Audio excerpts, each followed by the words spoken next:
परिचय देले निरंजन नायक समाजसेवी चकड़ा ग्राम पंचायत। आज जो रज महोत्सव आज जो शुभ उद्घाटन है विषय कौन मत रहा जय मधुसूदन आज कंतिया मठ युवक महासंघ तरफ पंचम वार्षिक रज महोत्सव पालित करा प्रत्येक वर्ष रज महोत्सव पालन करा जाए। एथिरे 3 दिन धरी पालित करा जाए। एथुरु गाँ एवं सहर प्रतियोगिता माने आसिक भाग नियंती एवं रज महोत्सव पालन कर।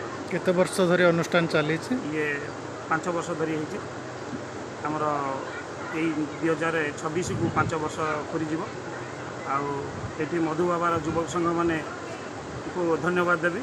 जहाँ आम ये पंचायत भितर कौन जगार एमती रज महोत्सव होनी सी जहाँ एत बड़ा मंच कर बहुत गाँ एवं सहर लोक मान आनी ये प्रतियोगिता आरंभ कर धन्यवाद दूँ। सब जे कि केतबेले आपण देखिबे जहाँ घरे झील जन्म हुए सब कहते लक्ष्मी जन्म होइछि कि सरस्वती जन्म होइछि। केतबेले पुओ जन्म हेले आपण सुनि नथिबे कहिबे कि जगन्नाथ जन्म होइछन्ति। सेतिबे महिला मानकु सबबेले देवीर आख्या दिया जाय थाए। ए जो गणपर्व आमर रज पर्व खाली महिला माने पालन करनथांती, समस्ते घरर पालन करथांती। समस्त घरे आज पिठा पणारे पूरी उठे जे कि जा घर को दीब आज पोड़ पिठार बास्ना। ए रज महोत्सव आज आरंभ होचे कंतिया मठरे।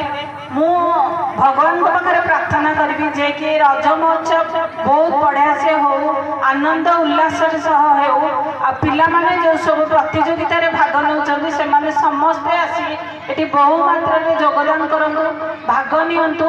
आउ एई मठर महिमा हमर जे कि ओडिशा सारा आज जो केन्द्रापड़ा रे हमर मठ अछि जे कि हमर खसाड़ी रे भी गोटे कलपड़ा रे भी मठ अछि जे कि एई मठर महिमा चतुर्थी के प्राप्त हो।